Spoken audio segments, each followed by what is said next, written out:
we do a silent run through. Um, I don't really want to get, I'm not going to move anything. If I move this, it's going to goof things up. But we're going to do a silent run through and I'll through the mono. No one says anything. And then we go back to the first image, which is this one. And then Robin will share her wisdom and knowledge with us and critique each one. Please mute yourselves if you can to avoid background noise. So here we go. And if it, hopefully it won't lock up on me because sometimes it does. Zoom does that sometimes. But here we go. This is a run through, silent run through of what we have for monochrome. We have 12 images.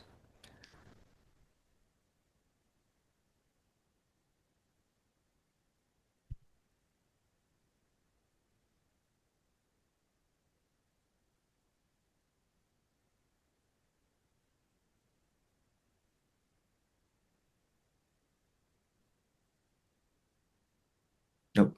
Sorry, went too fast on that one.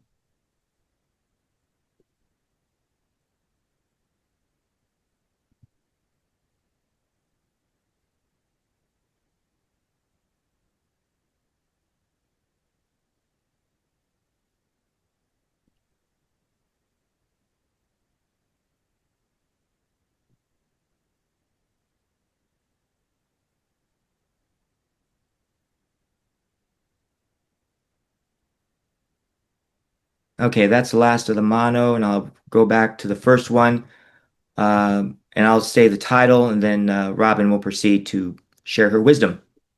Title of this one is Capital Balance.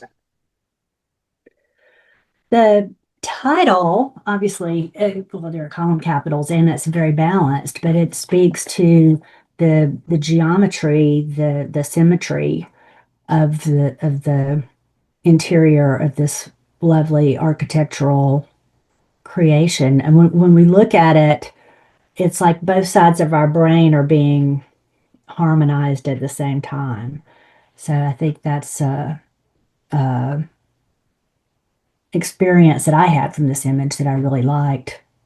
The diamond in the foreground, there's a really strong base at the bottom that anchors the image. So if that had been cropped off or the edges on either side were off a little bit, I don't think we would have the feeling of really standing there, standing on our own feet, feeling the balance. Just like well, if you look at the columns there, they're smaller at the top, the base is bigger, and there's usually something below the column that's bigger. And you'll hear me talk about this a lot. What is at the base of the image? Is it anchored? Is there enough room at the bottom as well? So everything is very harmonious, and also like the slightly warm sepia tone to give it a little bit of feeling of glowiness and light. All right. Next one, the title of next one is, oh, here we go. I knew it was going to happen. Okay. Next one is Let's Party. So this image to me is very emotional. When I see it, it's like you feel the cold. If an image can make you feel cold, I think this is it. And the some of the light bulbs are out and it's just like it's hanging on. And I think the title should be Waiting to Party because it's just it's such a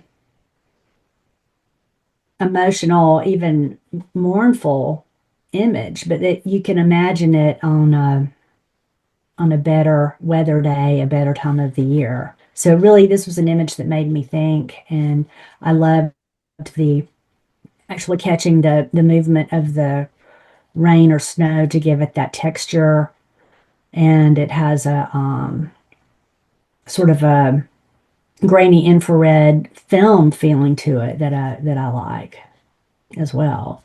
So next. Okay. Title of this one is On to Work. So everything in here, all of the shapes are speaking to the other shapes. So there's the two wheels, the two pillars, that great white line in the bottom is anchoring it. in the left-hand corner. The cap is breaking that line. So everything's very, even though it's a moment that you happen to catch, there's a lot really great and balance about this. And I think I've seen this in a competition I judged for you guys before because I remember the balancing. And again, the whites have a little bit of a yellowish warmth to it, which is very nice. So as a street photography, it's a huge success. You Okay, know, next. there are things we can't control, and here they're very controlled and in balance. Yeah, I'm just glad not him. Okay, the next one is perfect moments.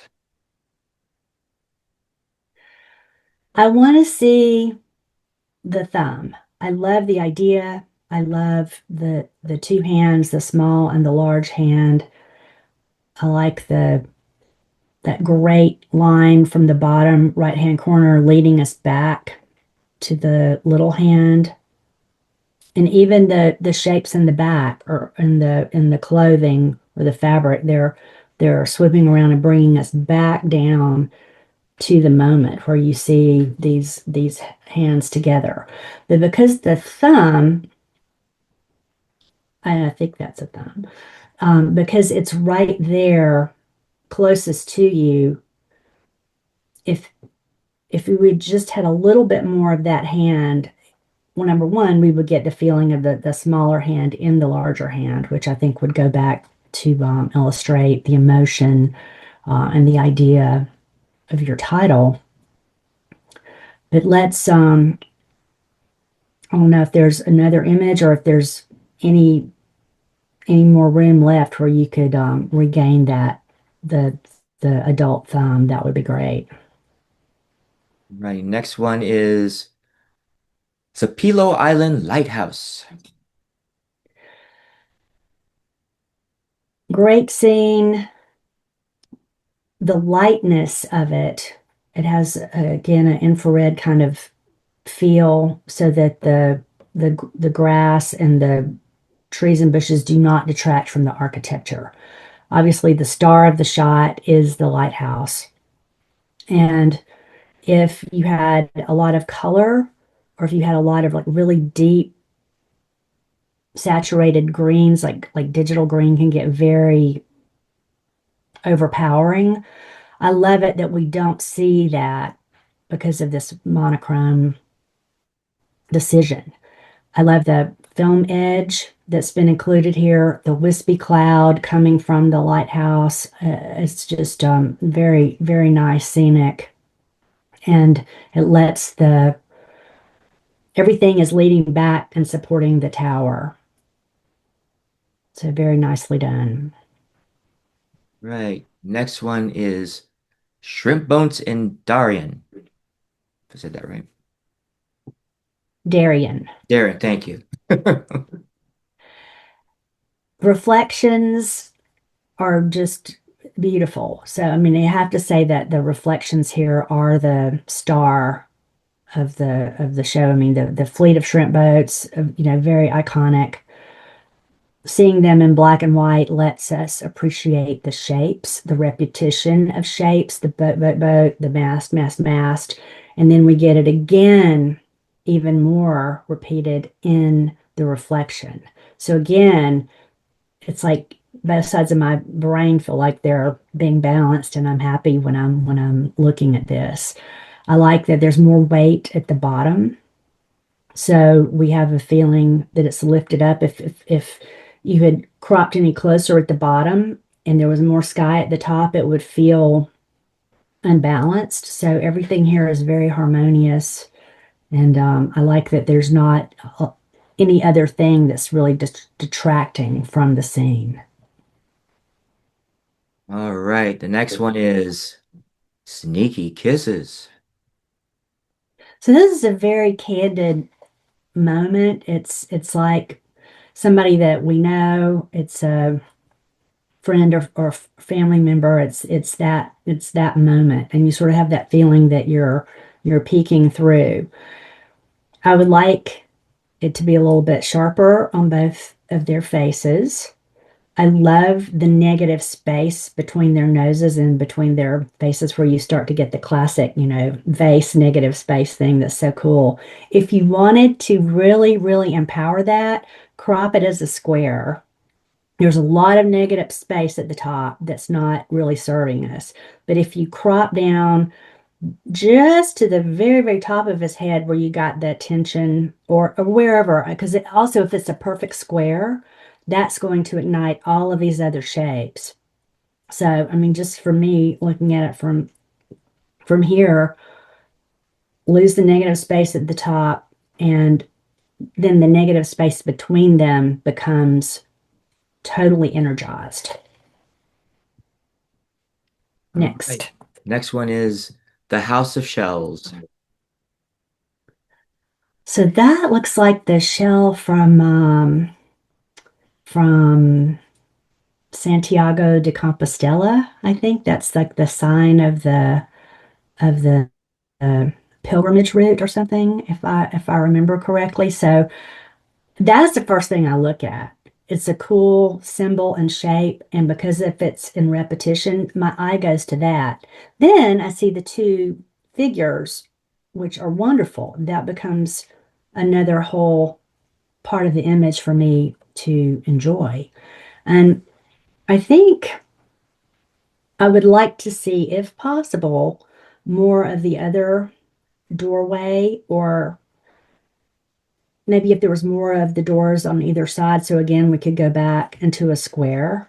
Um, the great parts, the shells, the figure, the scene, wonderful tonality too. I mean, it's black and white, but you still get the feel of the wood of the doors, and the texture of the and color of the stone. It's just a beautiful, beautiful place.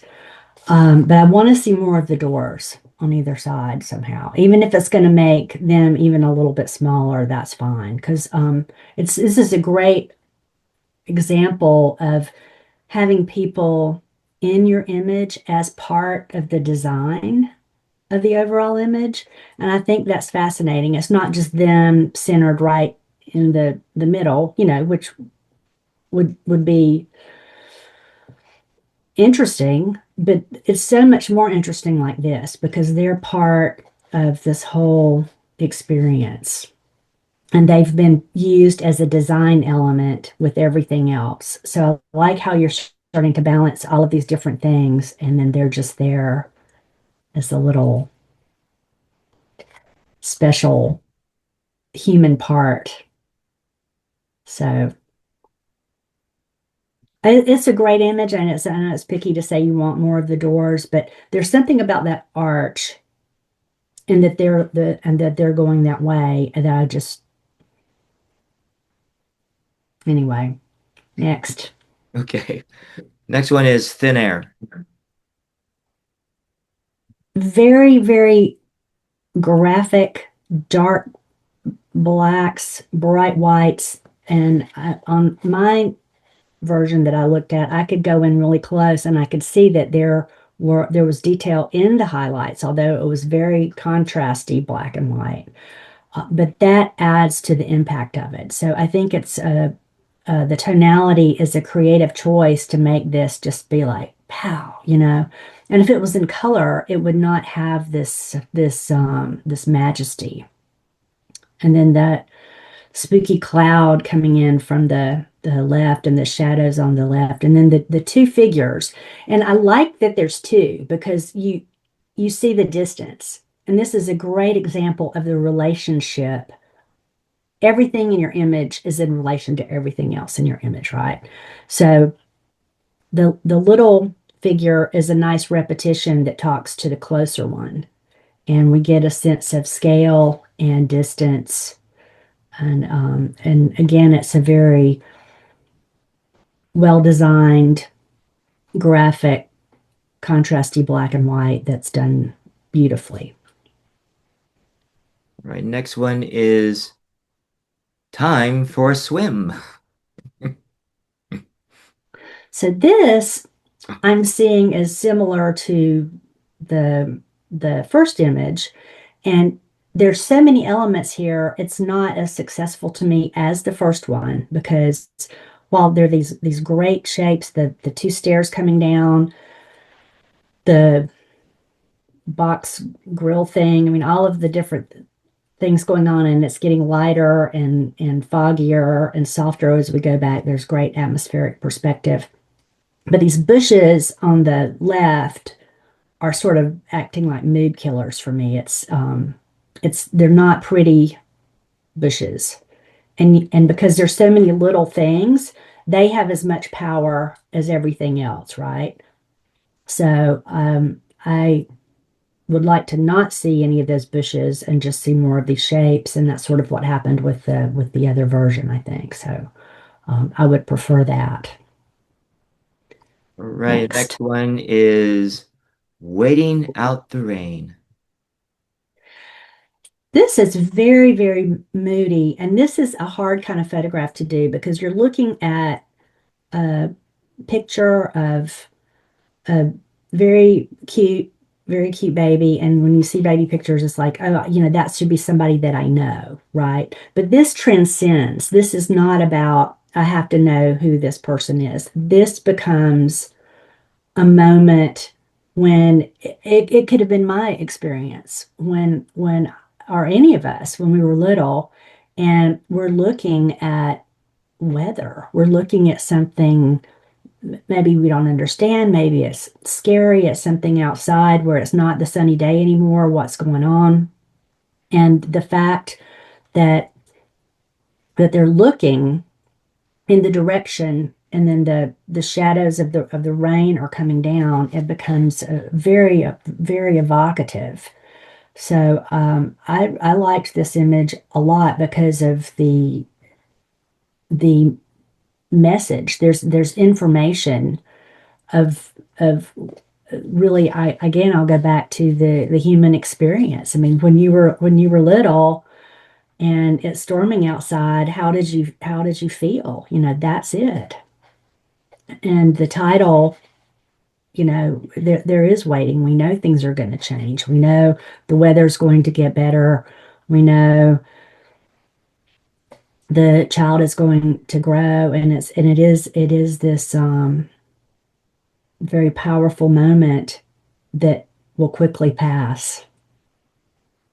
I read a lot of that as far as a symbolic story into the image when I look at it. All righty, the next one is the last for the monochrome is warp speed.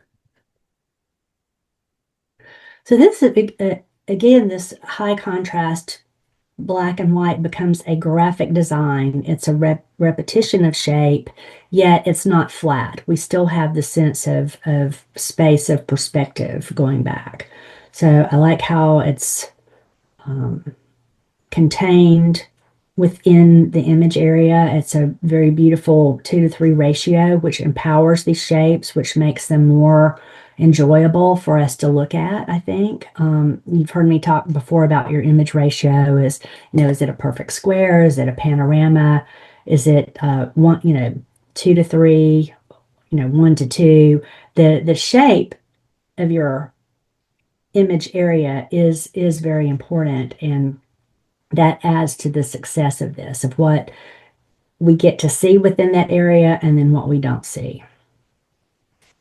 All right, so that's the end of the colors. So now we're going to do the color run through where there's silence, and we'll just do what we did with the monochrome, same thing. So here we go. Let's do the color run through. There's 15 entries, so just a couple more than monochrome. So hopefully this will. Okay, here's first image for the run through.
All righty, that's the last one. So we'll go back to the first image and start from there.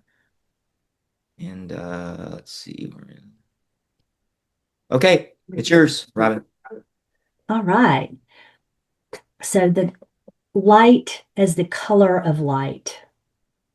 Oh, I'm sorry, the And title. Forgive me. uh, The title is Brighten My Night. Okay.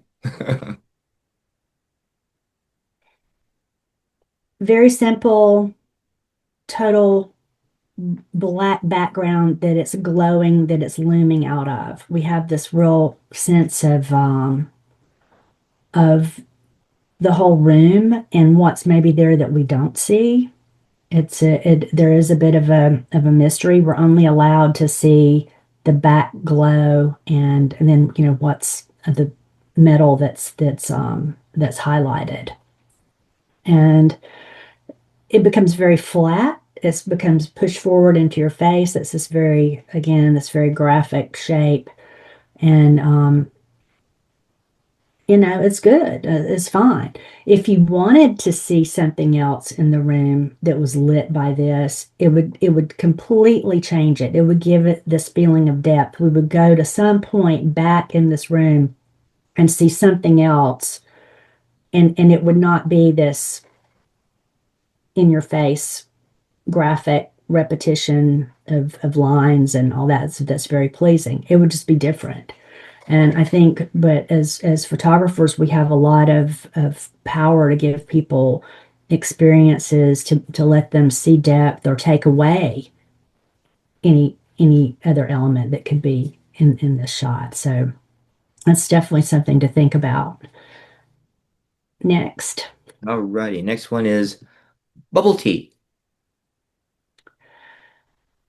Beautiful lighting, beautiful black lighting. The backlighting. The first thing that struck me was the colors. There's a purplish cast and then there's a gold. And so if you look at the color wheel, there's this balance of those two, kind of that purplish blue, lilac, and then that beautiful golden amber. And those two colors together are wonderful. I love those two colors together.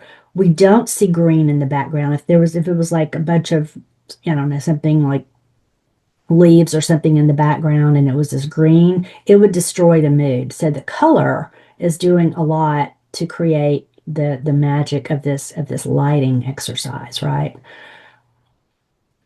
I would have more weight at the bottom and less at the top. It seems a little off because if the straw, because it's so thin at the top, if it was getting really, really close up to the top edge, there would be more tension. And then if we had more of the table base, we just switch that extra at the top to the bottom, the whole thing would become more uplifted. All righty. Next one is Next. Chrome Touchdown.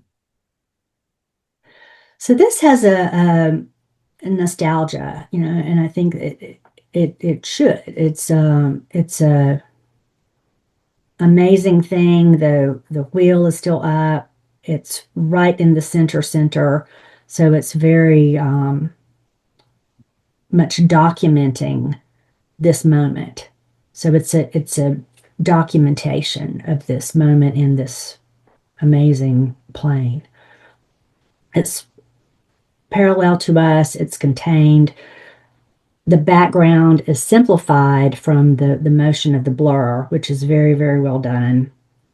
And it's not oversaturated. We have a sense of color. We see the red, white, and the blue. We have the sense of the green background. It's not overpowering though. Everything is working to pay homage to the subject. So it's handled very well.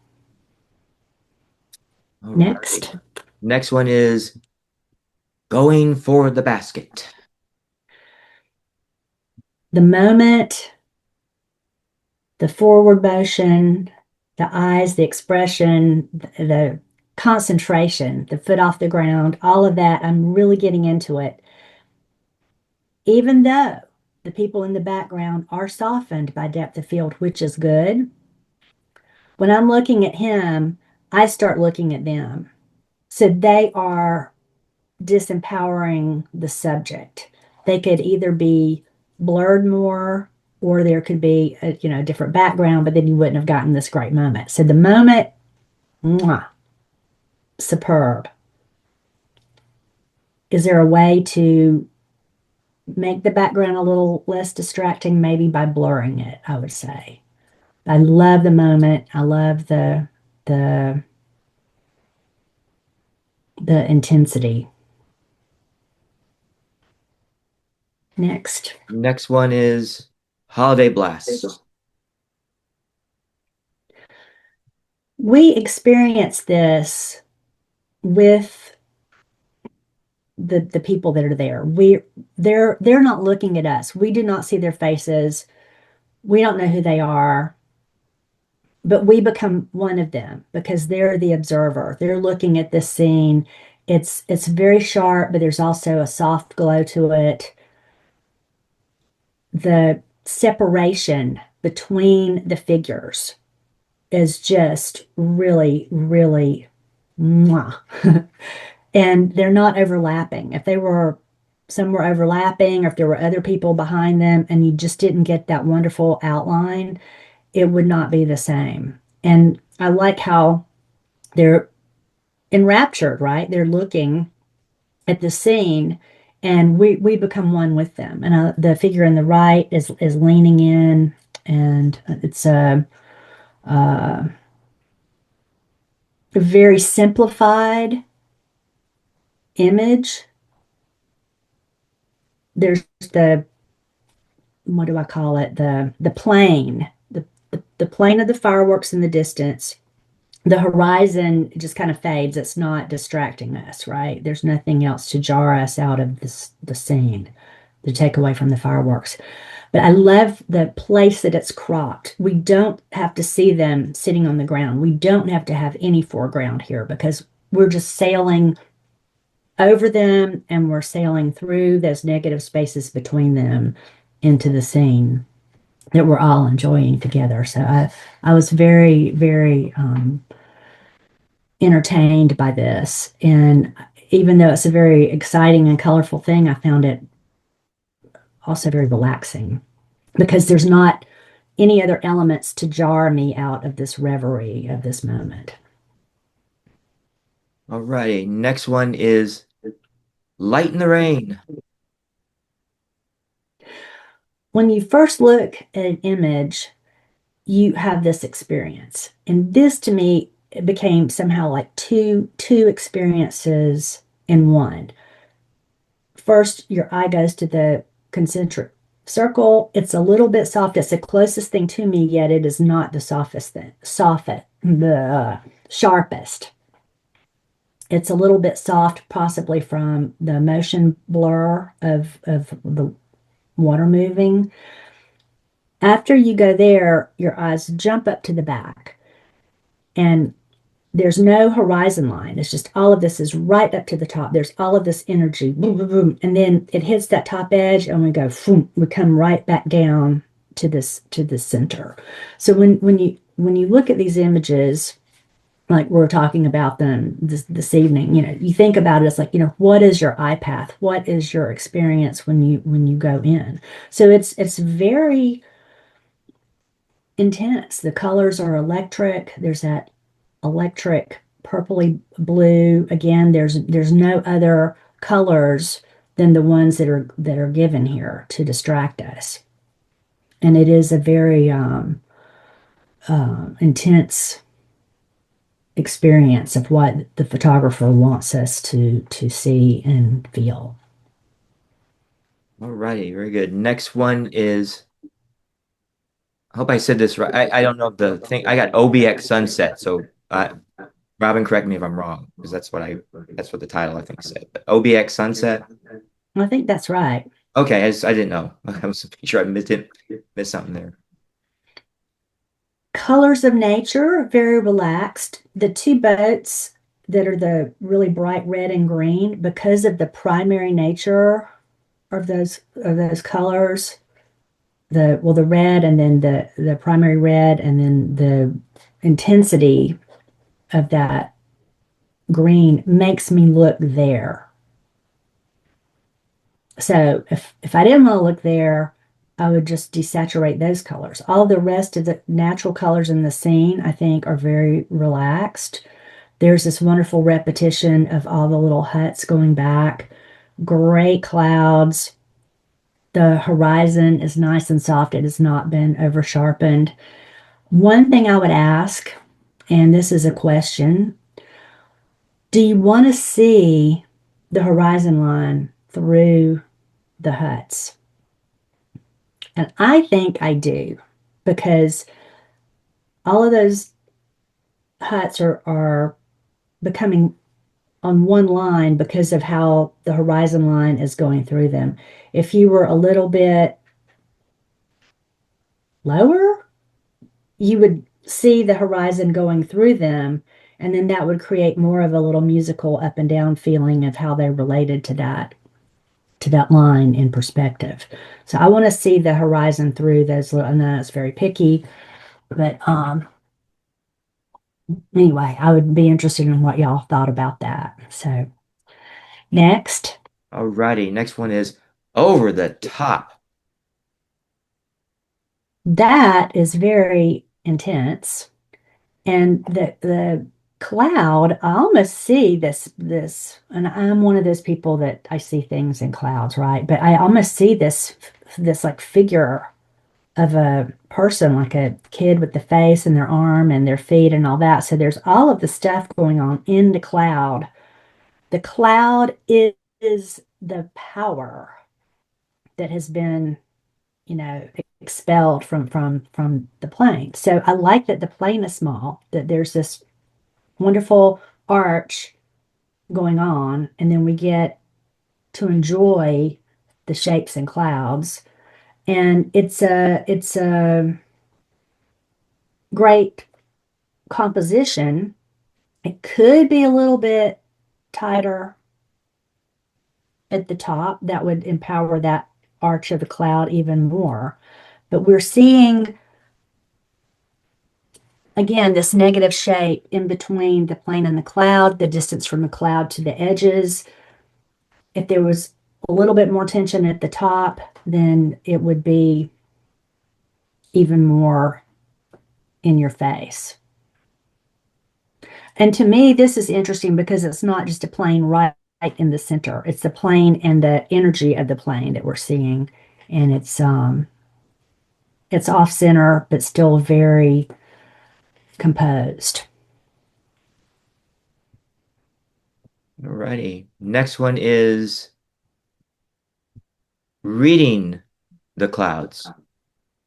I'm sorry, say that one again. I have reading the clouds. Rating. Oh, reading the cloud. Okay, Reeding, is that right? Okay. I'm not sure. Well, that's But I, I like that. I like anyway. that idea of it is. It's like a message Okay. that's just hanging there. And we have the cloud plane, we have the distance that we get the sense of the curvature of the earth falling away at sunset, possibly behind this or sunrise. And and then the flat plane of the grasses and the lower landscape. So it's very simple, very relaxing, very balanced. And the um the tonality, it's color, but there's a mood to it that which speaks to that time of day. It becomes almost like two things, two photographs, the cloud part and then the pattern of the grass. And we go sort of between the two elements, and it's about how they relate to each other. All right. Next one is refraction. What is intentionally in and out, the circles, seeing through the design of it. It's a very much graphic design. Simplified color palette, lovely simplicity. You got reflections, the color, the black and white, and your eye kind of goes around and starts to enjoy all of these shapes. And of course, the little red decanter stopper that speaks to all the other stuff is cool. But that decanter, it's round and the little red thing is round. That speaks to all of the other round things over here, which gives us another visual harmonic connection. Next. Alrighty. Next one is sailing free. So this, of course, the subject is the bird, but the subject is equally this beautiful scene going back and back and back into the distance. It's not over sharpened. We do not have that hard artifact along the mountains in the sky. The far, far distance remains soft. So that's way back there. We go way back. And then this bird is like this whole other thing because it's on this other plane coming right by us or right at us, like super close. And they are contained in the same scene, but it's very, very different. It's like action in the foreground and then the scenic going back in space. The way that the shape of the bird fits into the curvature of the oceanscape is also a nice element. And also the colors of the bird kind of speak to other colors in the landscape as well. So Alrighty. Next one is study time. this works because it's a square. And then there are all of these other little shapes and rectangles and squares that start speaking to it. I like the negative space around them. They could be maybe a little bit bigger, but not much. You want to have the idea that they're small, sprawled out on this grassy plain, and you're directly above it. You're looking down, and the image that I saw when I looked at that, it looked sharper than this, which was good. I mean, it looked really good. The sharpness looked and the color saturation. We start seeing things that are alike. So we have the people's feet going out, sort of making this radial pattern, and then the shoes are going out, and it's sort of making this snowflake kind of scattered repetition of things. And then there's the one person who's looking at their phone and looking up and smiling. And that becomes the central fulcrum that all of these other things are sort of shooting off of. So it was a very entertaining image. I like that the grass is not oversaturated, so that the central scene and the figures, the clothing, the blanket become more um, prominent. Alrighty. The next one is sunset silhouette. The power of the silhouette simplifies the ground, the foreground also becomes united with the silhouette because it's all one tone. It becomes again this graphic element, it's one united shape, and boom, it comes forward. Then we have the clouds, and then we have the sort of the sense of these rays of light coming from behind the cloud. So we're in unison with this foreground plane, but then we have this distance where we're shooting back, and we have a sense of space and a beautiful cloudscape. So I like the simplicity, but I also like the flat plane and the depth. Alrighty. The next one is the ballerina bride. When you think of a picture of a bride, it's totally different than this. And that's why I found this very compelling. I like that we see part of her face, but we don't see her because we don't know her. She becomes this iconic figure in this moment on this special day, right? The fact that we're looking at her from above is like she's being viewed. It's like she's under the microscope. She's being like viewed from above. And that's something that I don't think I've ever seen in a, as a bride before. So I liked that. I liked the feeling of it, like, she's under view, right? I feel, and I could be wrong, but I feel like this image may have been after cropped some. And the reason I say that is because I'm not sure if that's a true 4 by 5 shape of the outside, or if it was cropped into. But if there was more air around her and she looked a little bit smaller and more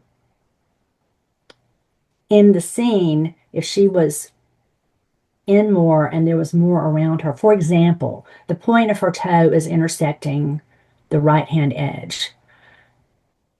That draws my eye there because it's like her toe is touching the edge. I want to see air around that. I love seeing that pointy toe, right? Because that's what the title makes us want to look at, right? But I don't want it touching the edge. And even at the bottom, that little piece of tulle from her dress, if that maybe we saw that. And then she was more floating in the scene, she would seem even more under introspection. So I don't know if there's more image there, if you can reclaim a little bit of that from around the edges. But the other thing I loved about this image is the tonality, the warmth of the slight warmth of the floor. The She's glowy. The dress, of course, is glowy. It has this really ephemeral thing happening because of the tonality that's been chosen.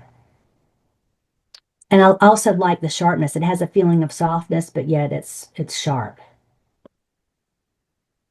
Alrighty. Okay. Last one for color is Winter Views. It's a composite. So I kept going back and looking at this because it's just so unexpected. Again, it's giving you super up close, almost this feeling of macro, right? I mean, you're seeing this, I don't know if they're like these ice crystals or what, but then you go back to the far distant trees, and then that isn't enough. You get this whole other layer of mountains and with atmospheric perspective. And that's a term, I think, from painting, where as things get farther in the distance, they get softer and they get cooler in tone. And even like sometimes the most distant mountains will even start to turn this kind of, purplish blue that we start getting into. So this point that's sticking up from the foreground, it is pointing us. It's saying, you're super close, but let me shoot you back to this tree line. And oh, yeah, you're going over that into the mountains and then into the clouds and into the beyond. So the sense of depth here that is playing with your mind, is messing with your mind, is very interesting to me. I mean, I think that was uh,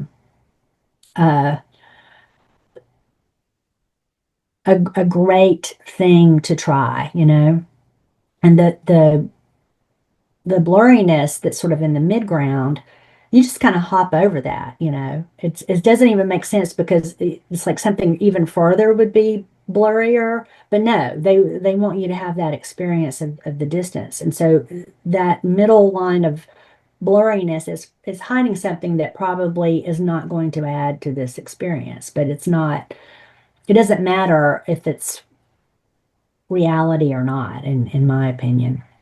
The thing I would like to have seen, if you look, there's that point that's shooting us back into the distance. There's two other lines that come down from it on either side, and then there's sort of this hint of this other two lines coming down. I would like to see more of that point, and it would be this square sort of turned on its side, sort of like a diamond.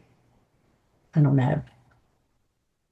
Again, that shape would point you back. So even though the foreground is blurred because it's getting we're getting so close to it that like our peripheral vision is blurring. So that's fine to me that the front two corners are blurred. The sharpness in the middle gives us that experience of shooting us backwards. So I kept going back and looking at this and just really feeling the experience of it. And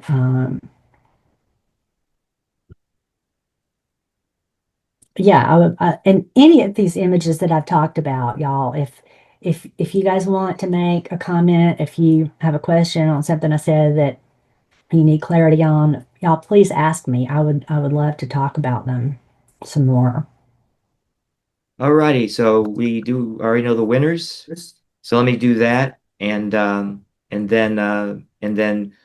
the individual who took the winning shot, please tell us a little bit about it. And then since we have some, again, we don't have that many images, which sometimes is a real good thing because now we have time for other things that maybe Robin can share. You can ask Robin some questions, and Robin can share some thoughts about other images, which would be great. Daryl, did you have something to say, or Nope, just coming back alive, okay? So talking, showing picture. Let me show the third place for monochrome. There's a first and a second. I'm going to just kind of mess with your minds by token through them a little bit. Third place is going to go to Waiting Out the Rain by Emily Helms. Emily, congratulations. Can she hear us? Is she there? Yes, I'm here. Sorry. Okay, great, great. The photo And there's subject the is Oh, star. there's the right here. star. She's trying to go to sleep. So, but this was just taken. It was a actually a pretty candid photo in our car. We were waiting for Oh. the rain to kind of calm down so that we could get out, and she was just kind of staring at the raindrops, and I caught it. Yeah, and the raindrops on the glass created those dapples on her face, Yep. and that look is clearly, I'm remember I'm a scientist. Young human Yes. encounters the world. So Yes.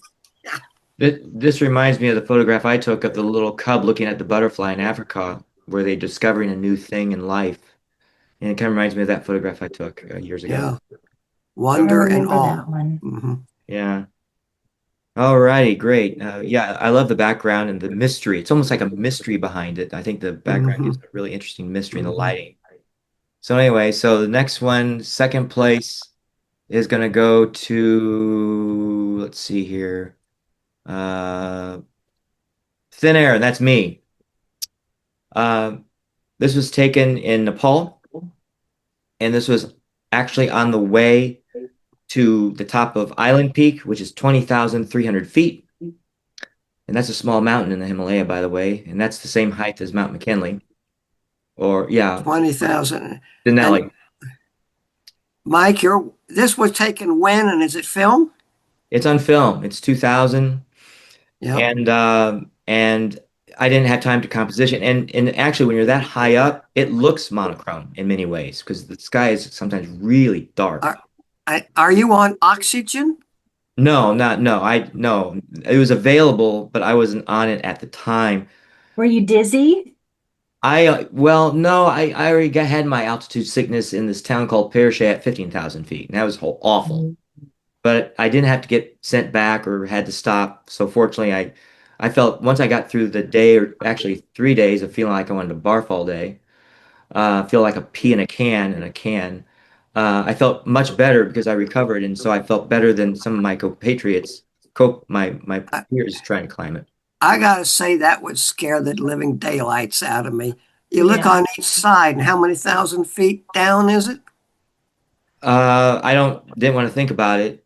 Yeah. It's wider than you think, but there is a rope set by the lead, Oh, and that's what that we're not strip is. we're going higher. We're not I going down. know. Yeah. But anyway, that's what it looks like. It's just an ethereal world, and I took Yeah. this with my I think I used my ND70 film camera. Or maybe These. Oh, oh, it yeah, may have been I think it was the N70, the Nikon 70.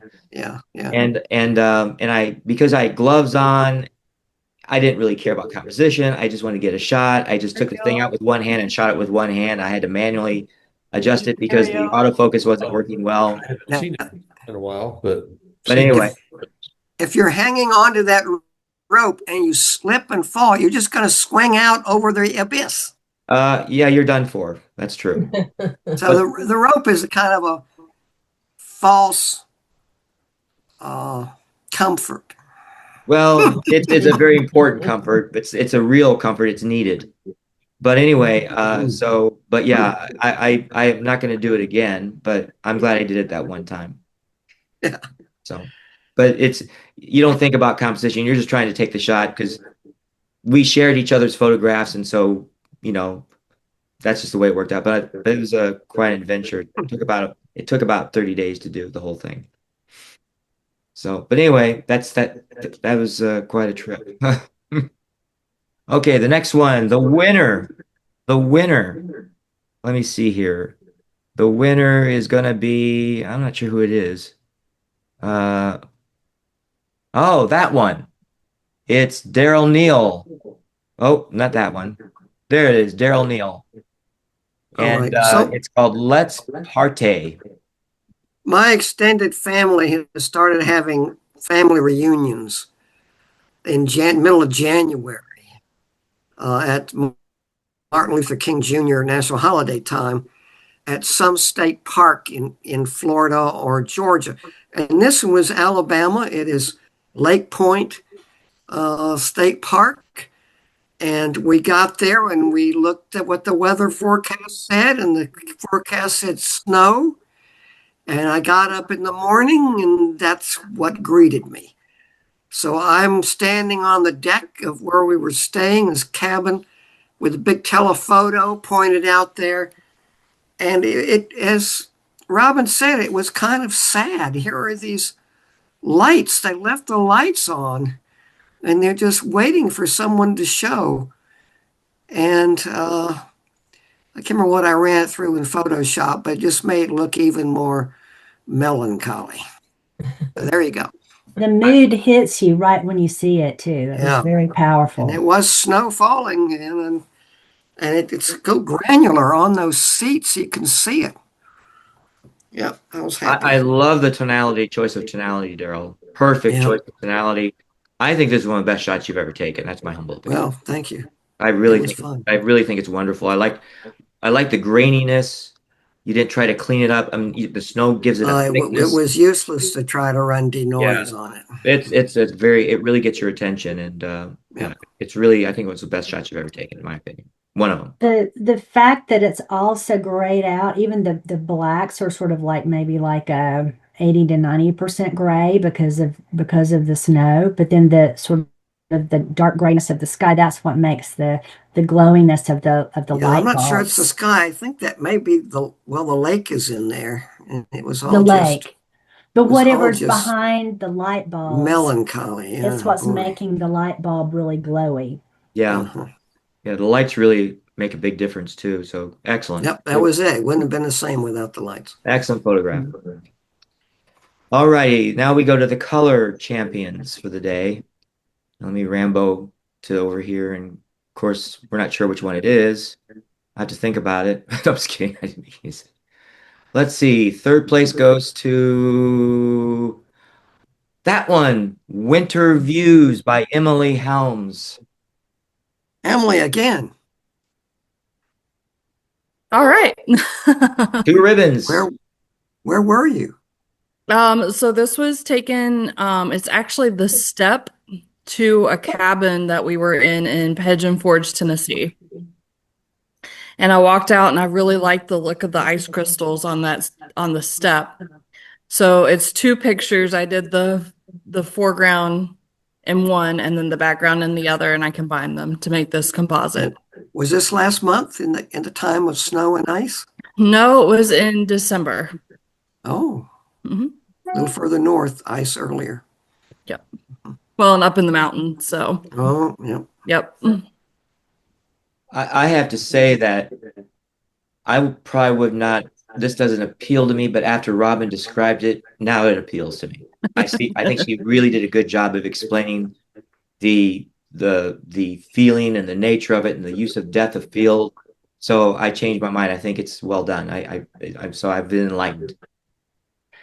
And also, you should be rewarded for trying to do. I mean, the combination of the two images, I mean, it totally works, but to be able to give that experience of something so close and so far away, I mean, that's really a great idea. And I love how you did it. Yeah. I was trying to kind of capture it how you would see it if you were looking at it with your eyes. Yeah. Yeah. Yeah. Yeah. But I like the layering, like Robin said, all the layers and how distance is a very powerful thing in the way we see things and how we relate to distances. I thought that was really well done, Robin, on your part. Oh, thank you. Second place. Okay, I wonder who that could be. Huh. Not sure. Let's see. Oh, Study Time by Vivian Lynch. Vivian Thank from the you. coast. Thank you. Um, I shot this. This was so fun. I had an assignment. This is when I had gotten back into digital, and I was taking some classes at in Atlanta, and so I went to Chattanooga. I wanted to just do something different.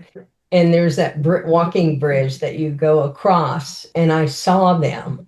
So I shot my camera down below it, and then I got one shot because after that, he watched me the whole time. The guy with the guy that's smiling.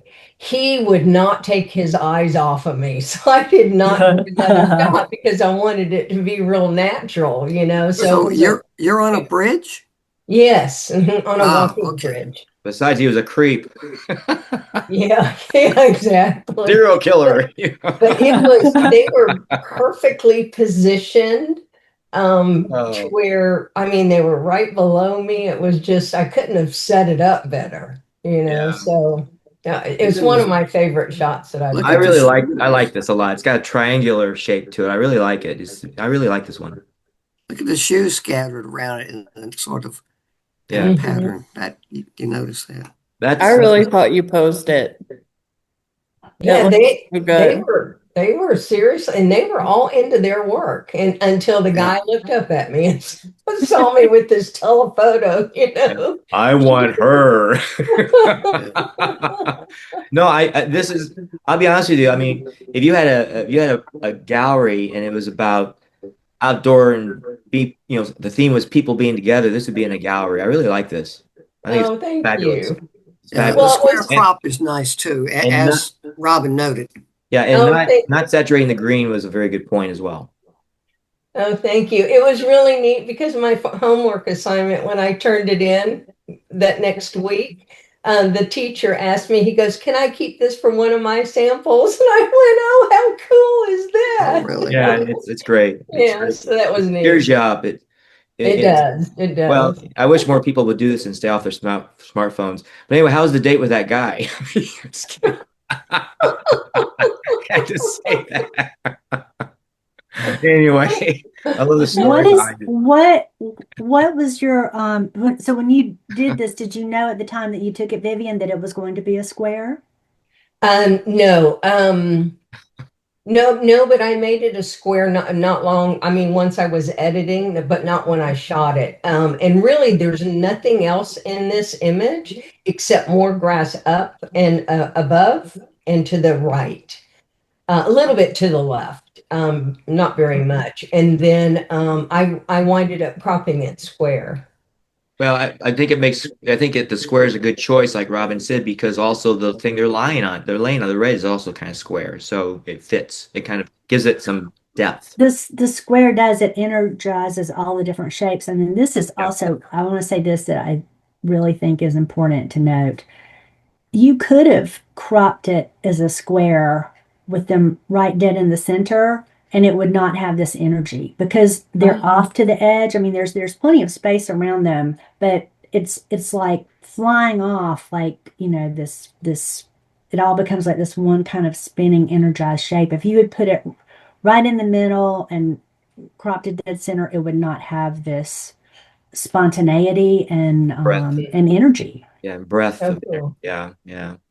Yeah, cool. The fact you didn't put it in the middle gives you a feeling of freedom, movement, like you have Hmm. space versus being constrained. And human I beings mean, generally don't like the feeling constrained. So yeah, yeah, yeah. it's a good point. Uh, Again by Robin. Thank Robin made a lot of good you. points.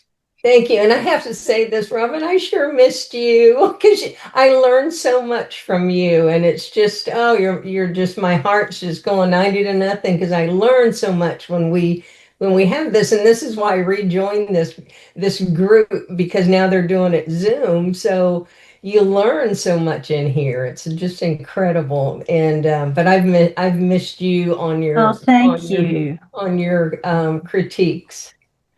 Well, this is a just an amazing, amazing group, and I'm honored that Mhm. that y'all asked me, and I will come and see you, Vivian. Oh, good. Please do. Can I Yes. join? Yes. I'd love to. But anyway, yeah. Robin is one of the best judges I think we have out there. That's for I think so They're all too. good, but Robin's really exceptional the way she uses language, the English language to describe something. That's more not so much empirical, but very ethereal. There's a difference.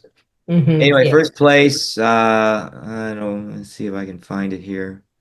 Um, uh, that one. Yeah. And then Holiday Blast, that's me. Oh, cool.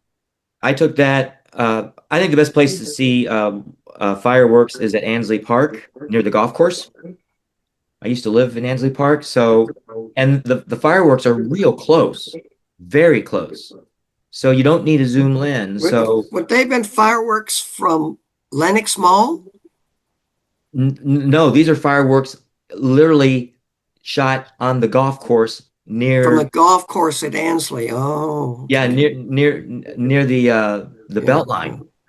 yeah. So you're right there. I mean, you can see all the equipment they have set up, so it's really close. Oh, And so that means you don't need a zoom lens, although zoom lens is often needed in fireworks, but that gives you an advantage, gives you depth of field. So I think I shot this 24 millimeter, I'm guessing.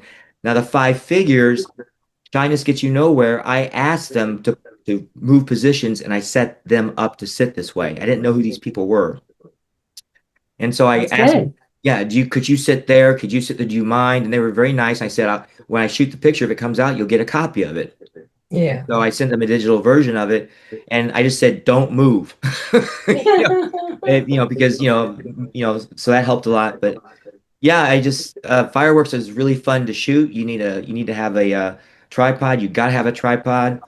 You want to use manual focus completely.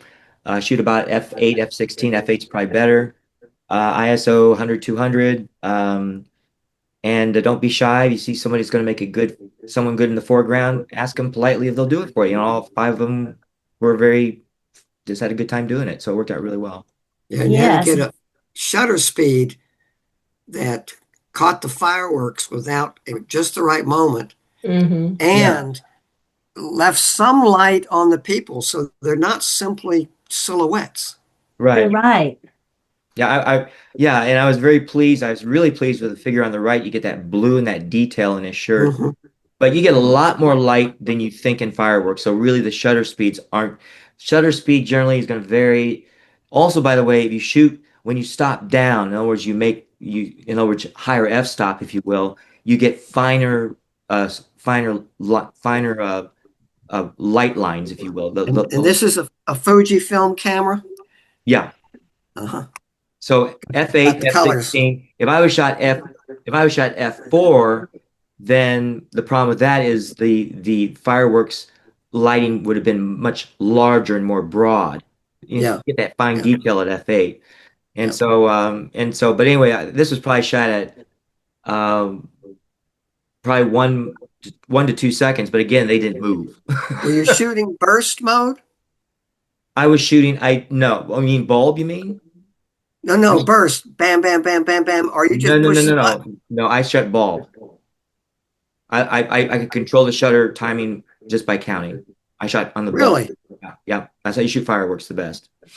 Because it's changing so fast. Because the minute you have it set for one thing, it's too dark or too bright. So it's either too dark or it's blown out. Yeah. Yeah. It's just the intensity is such, Right. So You shoot bulb and then you say 1,000, 2,000, and hopefully you get a combination because this was near the end, obviously, when you get the big hoopla, The finale. the finale. But with his fireworks is the boring part is when you shoot the most because that's when you learn how to do it and kind of get adjusted to it because it is trial and error. Yeah. So it's very important. Another trick you can use, by the way, is called the black